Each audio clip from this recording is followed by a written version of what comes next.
Bien, volvemos en este caso con el bloque de cine. Vamos a estar comentando. Recién habíamos hablado del doctor Cavallo y de lo que había hecho. Y alguien que se encomendó como en una suerte de anticabalista furioso y de desmontar todo lo que era la idea de Cavallo y de pegarle lo más que pueda, era nada más y nada menos que un cineasta llamado Pino Solanas. Fernando Ezequiel Solanas, conocido como Pino Solanas, fue un gran director de cine argentino. Yo personalmente lo conocí, era un sujeto muy agradable, la verdad. Tuve la oportunidad de entrevistarlo. Era una persona muy honesta, pero tenía la particularidad de ser, era el epítome de la ideología. Era, sin ser kirchnerista específicamente, salvo en sus últimos 2 años, que volvió con el kirchnerismo, era la esencia del kirchnerismo porque era ultra peronista y ultra de izquierda, digamos, aunque los kirchneristas por ahí no son tan ultra peronistas, pero sí un poquito más de izquierda. Él estaba convencido en su vida de que ese era el camino y no le entraban balas con respecto a otras cosas. Era una persona de una ideología muy, pero muy fuerte, y eso se ve en toda su filmografía. Su filmografía podemos dividirla en dos partes, los ficcionales y los documentales. Los ficcionales son algunas películas como El exilio de Gardel, Sur, La nube, pero en los últimos años, desde la crisis del 2001, esta parte se destacó más que todo por sus documentales, que justamente su primera obra, su primera película, es un documental que se llama La hora de los hornos, de 1968. La hora de los hornos es un documental de 4 horas que se hizo mientras estaba la dictadura acá, la dictadura de Onganía, si mal no recuerdo, y que reivindicaba también a la figura de Perón, que en ese entonces estaba en el exilio, y que tenía una ideología de izquierda muy fuerte. De hecho, él le estrena como por partes en Francia, eh, y es un documental que tiene la particularidad de ser, digamos, muy malo a nivel ideológico, pero muy bueno a nivel cinematográfico. De hecho, por ejemplo, en la Universidad de Tel Aviv, en Israel, tienen una lista de las 120 películas fundamentales que deben ver todos los estudiantes de cine para recibirse de cineastas, y la única película argentina que hay es la de Pino Solanas, La hora de los hornos, que la tienen que ver los estudiantes israelíes para poder recibirse de cineastas. Ese es su nivel de importancia de la película.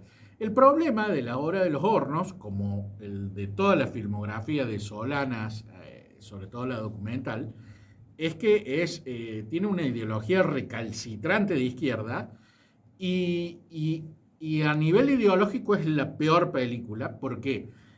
Porque, por ejemplo, uno de los capítulos se llama Violencia y Liberación.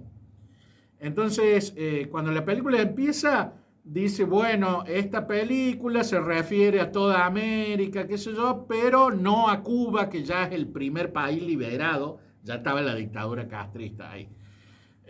Bueno, obviamente reivindica muy fuertemente a la figura del Che Guevara, y bueno, cuando termina la primera parte de la película, que dura 1 hora y media, tiene una toma de 3 minutos, que fue filmada en 35 milímetros, a pesar de que otras partes fue filmada en 16, donde se ve una foto de muerto del Che Guevara, y es muy fuerte porque cuando uno ve la foto, está con los ojos abiertos el Che y está en un primerísimo primer plano, tomada desde arriba. O sea que él es como si mirara a cámara, pero está muerto. Es una toma absolutamente extraordinaria, y es como que cuando uno lo ve, es como que el Che lo hablara a uno, para colmo el tiempo que tiene para pensar uno, como si el Che dijera, mira, yo morí por la causa, ¿vos qué estás haciendo? Cinematográficamente es extraordinario. Ahora, obviamente, la figura del Che Guevara es nefasta. Y bueno, era un asesino, era un psicópata además, que le gustaba matar, lo disfrutaba. Y bueno, tenía campo de concentración donde mandaba a los homosexuales y otras cuestiones, ¿no? Era una persona problemática. Simplemente por ser homosexual. Sí, bueno. Entonces, La Hora de los Hornos es una obra extraordinaria. Pero, por ejemplo, el capítulo 3 se llama Violencia y Liberación y tiene una canción muy pegadiza, que yo le veo una sola vez la película y se me pega todavía, que decía, prepara tu mente, prepara el fusil, prepara tu cuerpo para resistir. Y repetía, y después venía el coro y decía, violencia y liberación. Esa era la... O sea, el tipo no era que decía, bueno, nos defendamos. O sea, planteaba la violencia como algo bueno. Afortunadamente, bueno, se puso un poco más democrático después en el final de sus años y ya no llamaba a la violencia, sino llamaba a ganar en las urnas y tuvo algunas urnas que le fueron muy beneficiosas a Pino Solanas.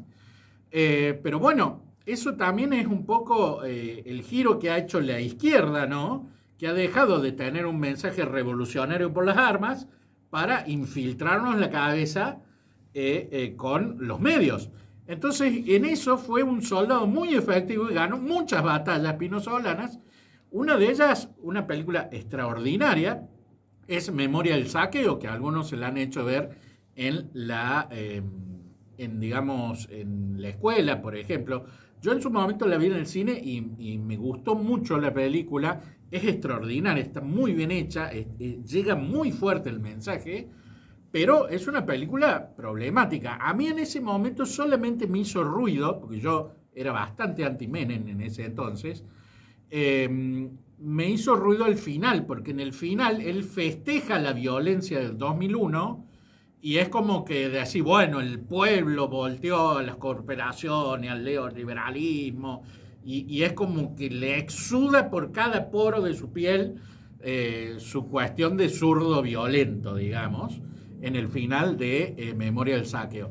Sin embargo, la película hace un montón de críticas, sobre todo el gobierno de Menem y las privatizaciones con Cavallo. Lo que más duele es la privatización de YPF, que uno sale viendo la película y dice, vendieron YPF por migajas y nos cagaron a todos los argentinos y era una empresa que andaba súper bien y eso nos traía un montón de plata y uno dice, qué choro que son Menem y Cavallo.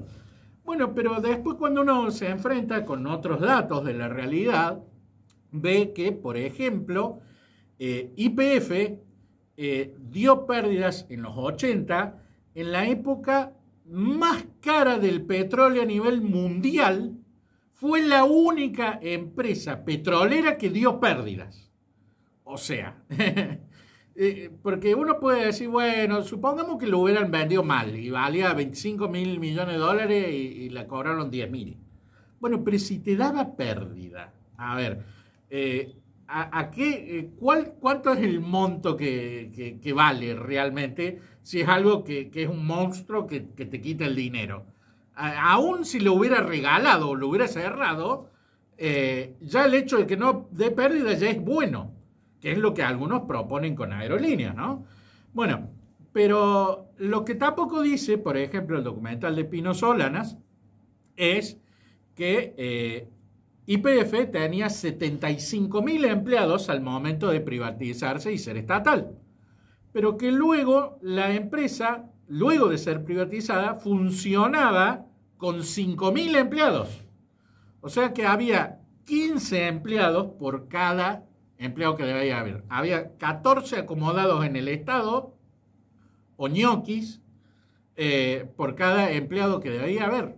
Entonces, eso también es corrupción. Tomar los fondos del Estado y despilfarrarlos. Muchas veces se habla de la corrupción de Menem, y hubo, y no la vamos a negar, pero también fue una de las personas que más bajó la corrupción en el sentido de que sacó millones de ñoquis del Estado. Y fue impresionante. Y bueno, y eso no lo mencionan las películas de Pino Solanas.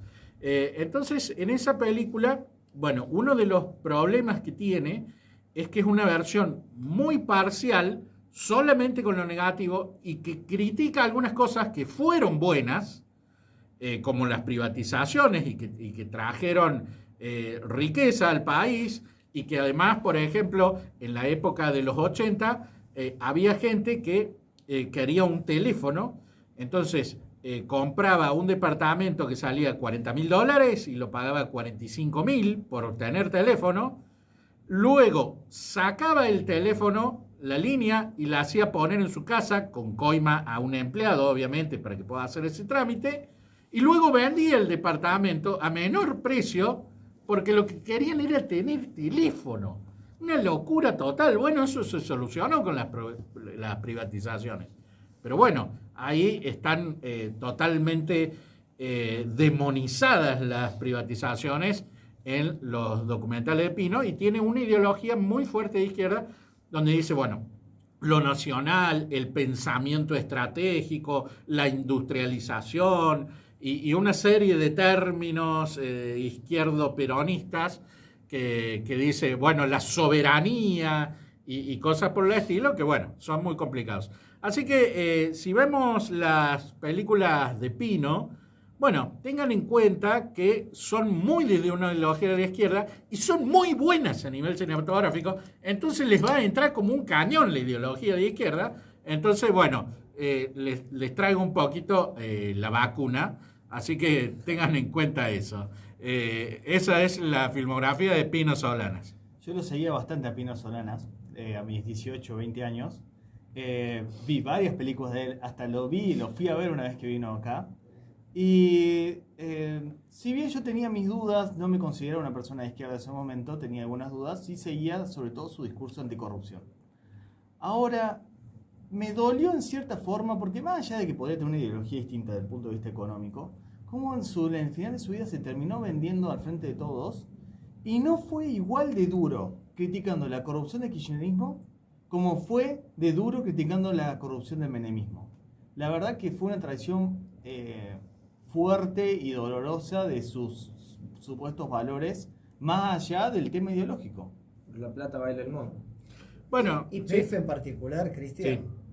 hasta el año 98-99, que volvió a meter la mano el Estado en la lata, Sí. porque me acuerdo que hubo un conflicto con la Acción de Oro, el director de YPF, dio muchísimas ganancias. Dejó de perder plata que de todos los argentinos y dio muchas ganancias, dio muchos empleos y provocó un montón de inversiones directas e indirectas. Ujú. Así que realmente YPF, hasta el año 98, fue un éxito después de la privatización. Después de la privatización. Y el señor Pino Solana, Fede, murió con un sueldo público. Sí. Y Bueno, con a mí, mucho, a mí me dolió. 35 asesores, una Sí. pyme. Bueno, a mí me dolió mucho lo de Pino, porque yo lo conocía y yo creo que era una persona muy honesta. Y cuando se volvió al peronismo y se unió al Frente de Todos, me pareció realmente una traición a sus mismos principios, porque él siempre había criticado, en mayor o menor medida, había criticado al kirchnerismo, había criticado negocios sucios que había hecho el kirchnerismo, pero era una persona tan ideológica, su repulsión al neoliberalismo, a Macri, a todo lo que se le asemejaba, fue más fuerte que sus valores, digamos, y bueno, se unió con los mismos corruptos que él había denunciado. Cristian, ¿qué te parece? ¿Fue el empujón de Lilita cuando le levantó la cartera? Bueno, justamente en las elecciones previas al 2015, que había ganado UNEN en Buenos Aires, que era como un frente más como de izquierda, que de hecho yo lo seguía en las redes y dice, armamos un frente de izquierda, que era el radicalismo, era la coalición cívica y era el Partido Pino y algunos otros. Bueno, ¿qué es lo que dice Pino? En un discurso que da, dice, acá no hay lugar para la derecha, y ella sabía que no tenían ningún candidato fuerte para el 2015 y que el candidato debía ser Macri. Entonces ella agarra su cartera y se va cuando dice eso Pino, y ahí marca la cancha, y después termina entrando Macri formando Cambiemos y yéndose en la parte de izquierda que era Pino. Ahora, ¿hasta qué punto habrá sido su impacto cultural en la demonización de los 90, en la cultura política del kirchnerismo? Si no hubiera existido Pino Solana, ¿hubiera sido lo mismo? Bueno, o sea, yo creo que la permanencia de la izquierda en los medios es perenne, es permanente, es como una cosa así, es como tratar de escaparse de Dios, más o menos. Bombardeo. Pero es un bombardeo. Pero creo que desde el punto de vista del cine, Pino fue extraordinario en ese aspecto. Les voy a dar un dato de color acá. Mucho se habla de que la política energética de Macri fue muy exitosa y yo voy a decir que fue exitosa. El muy, la verdad, me parece que no sé, es muy difícil. Fue exitosa porque logró su cometido de que hubiera un superávit energético. Sí. El muy se lo agregará cualquiera o algún experto en el tema. Macri tardó casi, no, más de 2 años en tener superávit energético. Sí. ¿Saben cuánto se tardó en la época de Menem en tener superávit energético con un déficit proporcionalmente, porque el uso de energía era menor, pero el déficit era proporcionalmente mayor, con un decreto de desregulación? Tardó 8 meses. Bueno, una de las cosas que explica Lacha, hay un video que es extraordinario, que habla, es como una conferencia que habla Lacha de la década del 90. Hay una serie de un evento que hubo varios oradores. Clase y habla de política argentina de libertad y progreso. Bueno, y Lacha explica eso y explica el tema de la desregulación y todas esas cosas, y es extraordinario ese video, hay que buscarlo en YouTube. Acuérdense, clase de historia argentina de Fundación Libertad y Progreso, 2 puntos, los 90 es el capítulo ese que lo explica Lacha. Está buenísimo todas las clases, pero el de los 90 está muy, muy bueno. Bueno, así que si quieren ver películas de Pino, mírenla, pero con un ojo crítico, porque son buenas a nivel cinematográfico, pero son veneno a nivel ideológico. Gente, nos vamos a una pausa, en un ratito volvemos. Por favor, acuérdense de mandar sus mensajes, sus comentarios.